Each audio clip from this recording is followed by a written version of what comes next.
ഇച്ഛ, ക്രിയ, ജ്ഞാനം.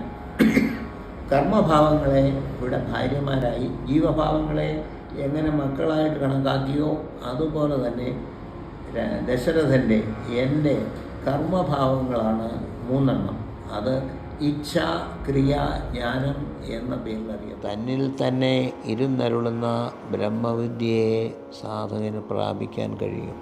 അപ്പോൾ ഫ്രം ദ വെരി ബിഗിനിങ് കയ്യിൽ നിന്ന് പോയാലും ശരി, ബേസ് പോകാതിരിക്കാമെങ്കിൽ നമ്മൾ വിൽ കം അപ്പ് എന്നർത്ഥം.